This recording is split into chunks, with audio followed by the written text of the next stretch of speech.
Welcome back everyone to Poppin' Often with Lofton. Today, we are going to be doing a Marvel Rivals tank tier list. If you want to see DPS or healers, they're both on my channel right now. Go check them out if you want to see those. But this is going to focus strictly on tanks. There are 3 rules that I follow. Whenever I make tier list, I always have a set of rules for tier list so we can all be on the same page. Rule number 1, this is a solo queue tier list. We don't care about the team up abilities. We don't care about the comps they can fit into. This is strictly based off this character and this character's performance alone. Rule number 2, we're looking at this tier list through the eyes of someone who understands what the character does at a basic level. Rule number 3, we're looking at the total impact of this character in a solo queue setting. Any video you see on my channel in general is going to be from the perspective of a solo queue player because I play by myself when I play ranked. On top of that, I don't use my mic. On top of that, I don't type. So if you're the type of player that plays by themselves or you think that you can't climb because you don't have teammates to play with, then that doesn't matter. If you play well, you will climb regardless of if you want to use your mic, regardless of if you queue with players, regardless of if you want to type to them. First character up, we have Captain America. So with Captain America, a lot of players think this character is bad. And I will say there's no inherently bad character that is unplayable. And there's no inherently busted character that is like always going to win their games. The team that's behind this game, although there are weak characters and strong characters, they do a good job keeping them kind of between the lines as much as possible. So that's just my personal opinion on the game. Now, Captain America is one of my main tanks that I play. No matter which rank that I'm in, no matter which game mode that I'm in, I see the same stuff. Captain America, don't play him. He's weak. Why did you spend money on a outfit for the character? There's just the dumbest comments, to be honest. But I perform well. Now, I think the notion of this character being bad is because when people think of tanks, especially if you don't come from Overwatch or you don't come from a MOBA type game, they feel like tank's job is to like protect and just peel off everybody.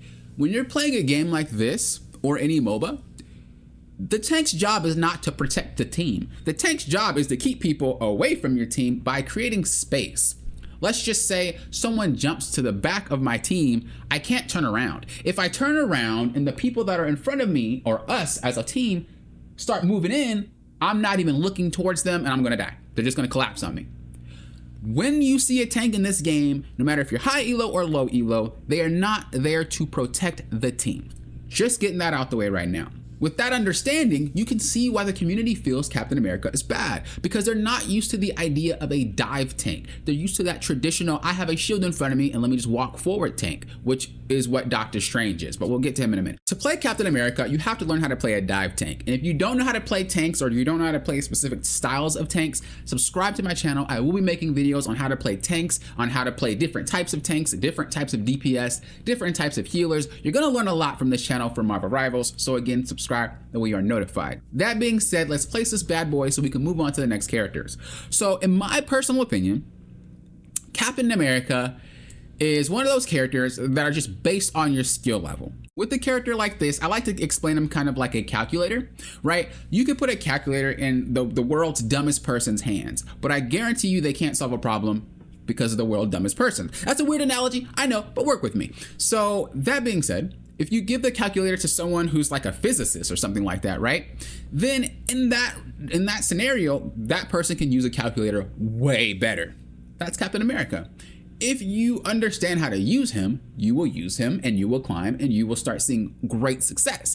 If you don't understand the concept of a dive tank, if you don't understand the concept behind Captain America, how to use his abilities, what to do with his abilities, you're gonna fall flat and he's gonna suck straight out the bat. This is why you might see a lot of Captain America players just die repeatedly. They don't understand how to play him. So they just die a lot. And then people think he sucks. And that's not really the case here. So in my opinion, that's Captain America in a nutshell. He is a good character, but he's only as good as you are as a player. Next up, we have Bruce Banner, which obviously is the Hulk. Now the Hulk is in a weird spot. People think the Hulk is bad, but just not as bad as Captain America.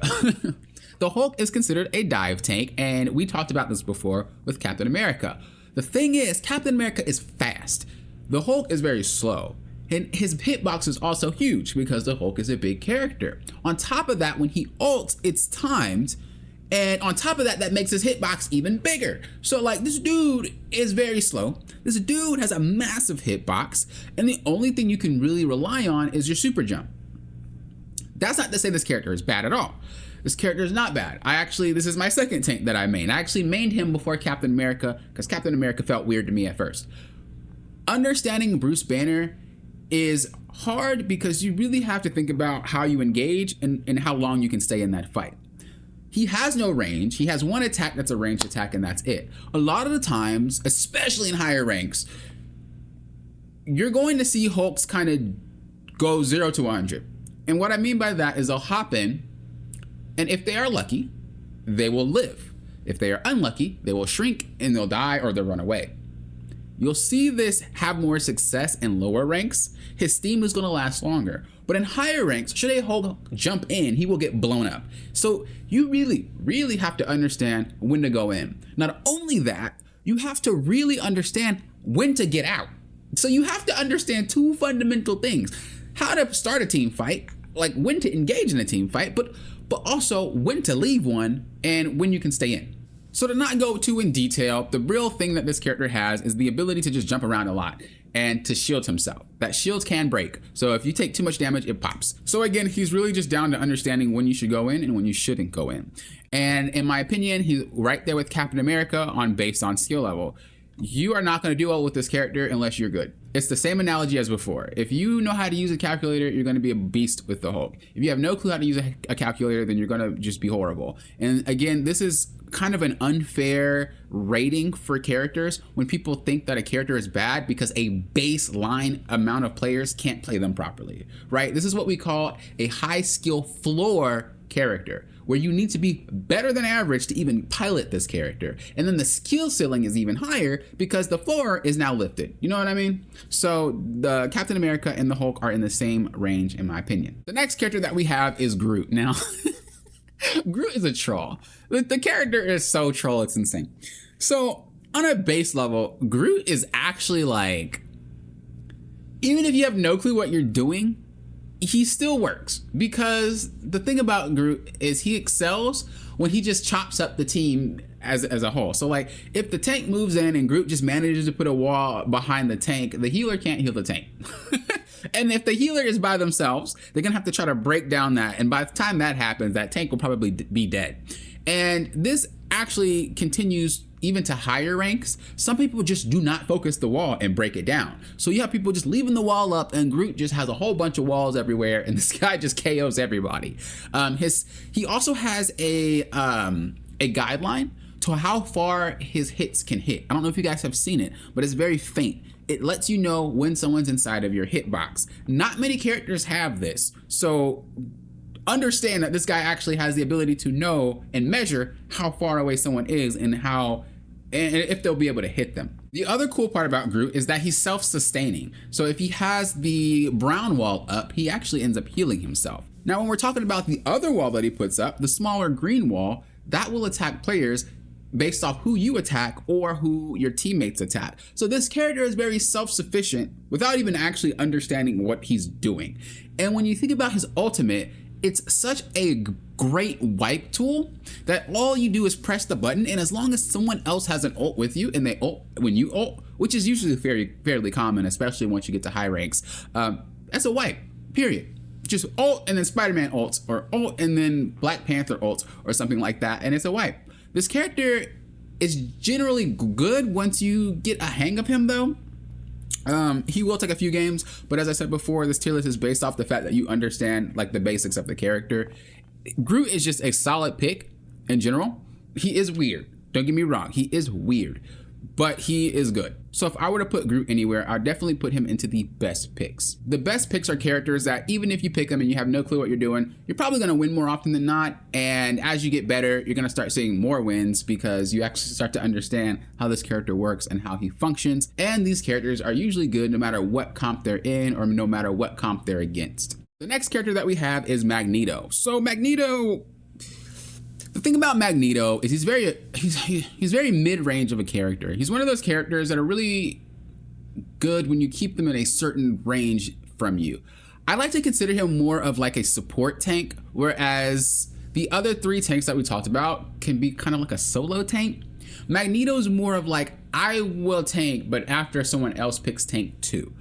The problem with Magneto right now, and I think he could actually use a few buffs, but the problem with Magneto right now is his shield drops really quickly, and the recharge rate is very high. He also has the ability to put shields on himself or his teammates, but again, you need to know when to do that, and those shields can break, and on top of that, the cooldown is very high.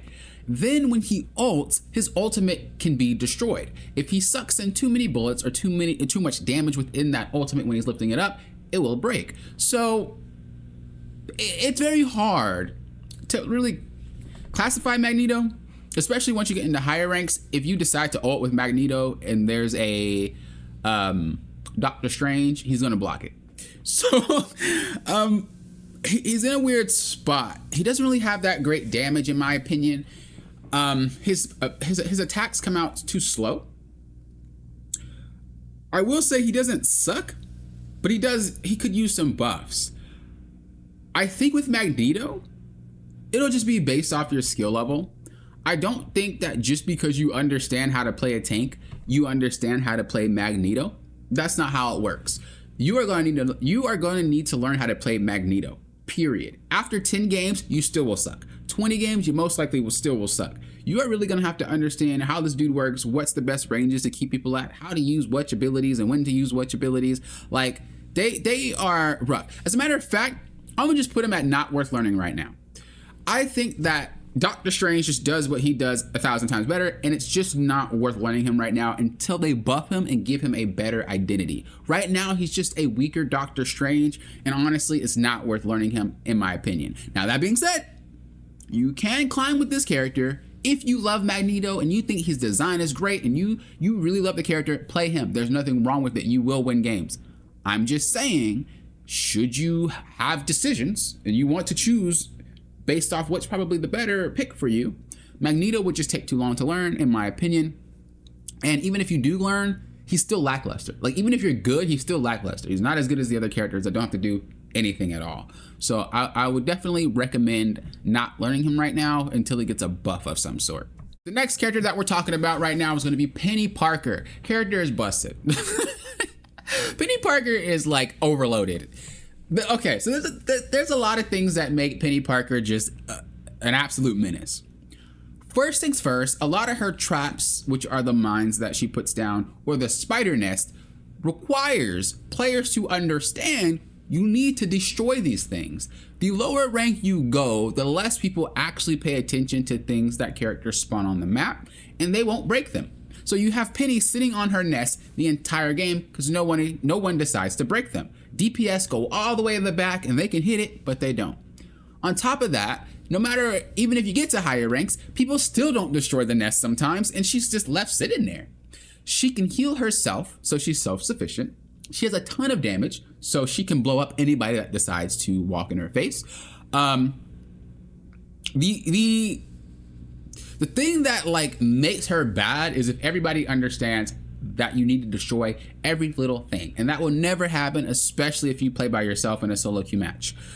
I have played this character for a lot of hours, and I'm gonna tell you right now, low rank or high rank, there is seldom a time where everybody destroys everything. They just leave it up and they start fighting as a team. And this is what makes her strong. Not only is she strong by herself, but she's strong because the enemy just doesn't understand how to counter the character. They'll play things like Black Panther and continue to run into her and blow up. They'll play things like Iron Fist, run in and blow up. Wolverine, run in and blow up. It's like bros. If you just pick a different character and like destroy the nest, you're not going, it's to be way easier. And on top of that, a lot of the tanks that are played right now are very close range tanks. So you have a lot of tanks that don't have that long of a distance when it comes to hitting things. They have to get relatively close.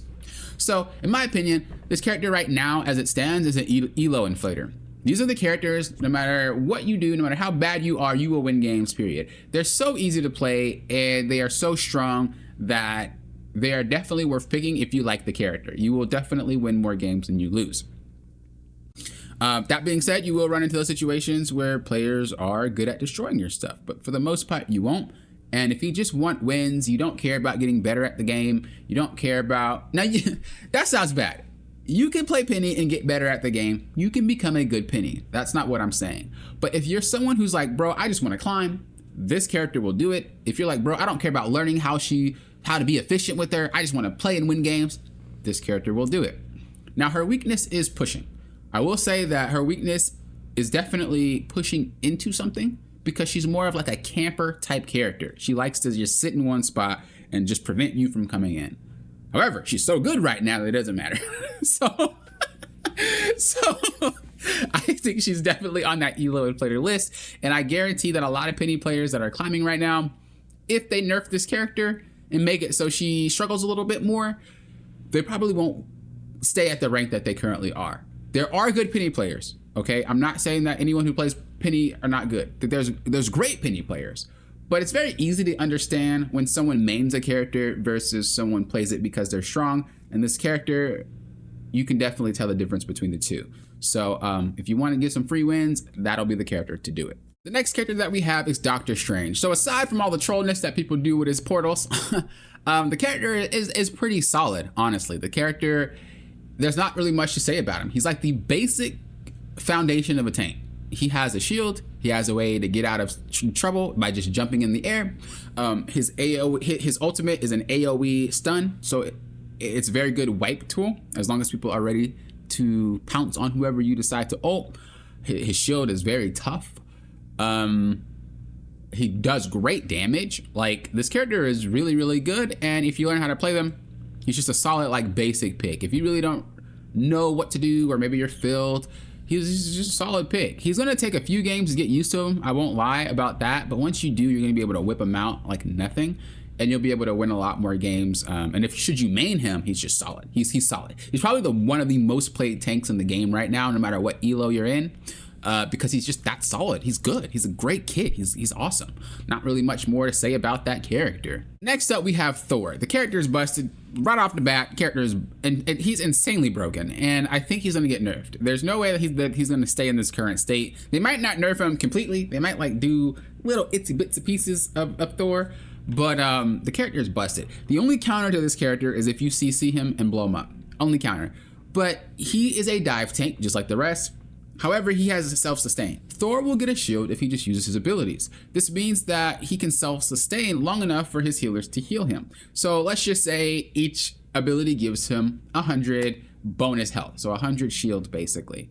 Well, if you use 3 abilities, that's 300 shields. The enemy team has 300 HP worth of getting you down, and your healer has 300 HP to play with in order to start healing you. You see what I mean? And the more you do this, the better you are at dodging shots, the better you are at getting in people's faces, the less you'll need heals, the less your overshield will start breaking. Like, he is fundamentally one of the strongest characters in the game, especially as a melee character, and then he can actually turn into ranged. So this character is overloaded. He's insanely overloaded. The thing is, he will not beat Peni. I will say that he's not better than Peni. For the sake of, Peni has a 3-second stun on repeat. But should she miss that stun, or should he go range mode, he will outdamage Peni. He's very strong. So I'm gonna just put him right next to Peni. Elo inflator. A lot of Thor players, when I see them, they are very mindless. That sounds bad. I'm sorry. Look, you're gonna get offended when you look at my tier list because I'm honest. A lot of the Thor players that I go against are very mindless. They'll just run at you and swing hammers repeatedly, and it works because they get that overshield. However, should you be smart or the team be smart, they're not gonna get away with that, and they're gonna die repeatedly, and they're gonna lose the game. So he's a very hit or miss character. However, he hits a lot more times than he misses, and if the Thor player is actually a Thor main, you're gonna lose. The character is so good. He's so good. The next character that we have is Venom. Venom is also a dive tank, and Venom is very good at what he does. He's not exceptionally broken, but he's very good at what he does, and his rotation of abilities is very simple. You swing in, you hang in the air for a few seconds. You don't even have to swing in, but basically get to a high level. You press the button to dive, you dive into them, you fight them, whoop-de-doo, and then as soon as you get low, press your shield button. This buys you enough time to get your startup animation to swing away. You swing away, you get back to full HP, and you do that rotation over and over. I think he's the most simplest tank when it comes to his rotation, and nothing really requires aiming. Now, his basic attacks do require aiming, but the thing is, his left trigger, if you're on computer, it's another ability. But basically, the ability that attaches to another character does so much damage that even if you whiff a few of your hits, you'll most likely kill them. So I think right now, if you're a healer, all he has to do is tap you twice, and then that thing will explode and you die. It's very, he's strong, but he's not like busted. He can be outplayed, I guess is the best way to say. Penny can't be outplayed realistically, and neither can Thor. If they're there, they're there. But Venom can be outplayed, and you are gonna have to be decent with the character for him to really be considered broken. I just think he's a staple best pick for a dive tank. And so these are the picks that I feel are great. Now, obviously, you might feel different. Let me know in the comments below. So the list that we have right now are the Elo inflators. If you want to win more than you lose without actually having to get better at Marvel Rivals, these two characters will do that for you. The best picks are going to be the basic foundation of tanks. You have the camp tank, which is going to be Groot putting up walls. You have kind of like that push tank or that overall generic tank, which is going to be Doctor Strange. And then you have your dive tank, which is going to be Venom. So very powerful in terms of like, if you want a dive tank and you don't really know how to dive, he's just very forgiving of that way. Then you have the based on skill level. These are, again, the characters that are only as good as you are. And then you have not worth learning. I feel like Magneto just right now, he needs a buff. He needs something because he's not worth it. You just play other stuff and you'll win more games than you will with this character. Now, if you want to play Doctor Strange and your default to Magneto, different story. But like, if you're like, I just want to play Magneto and I plan to win, maybe just don't play Magneto unless you really, really have to, or you really love the character. Closing this out just by saying every character works fine. If you want to play a character, play that character. Don't let any tier list deter you from doing that.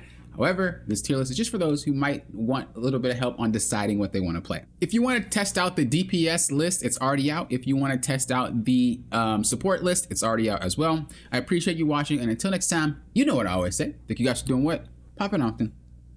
We'll often.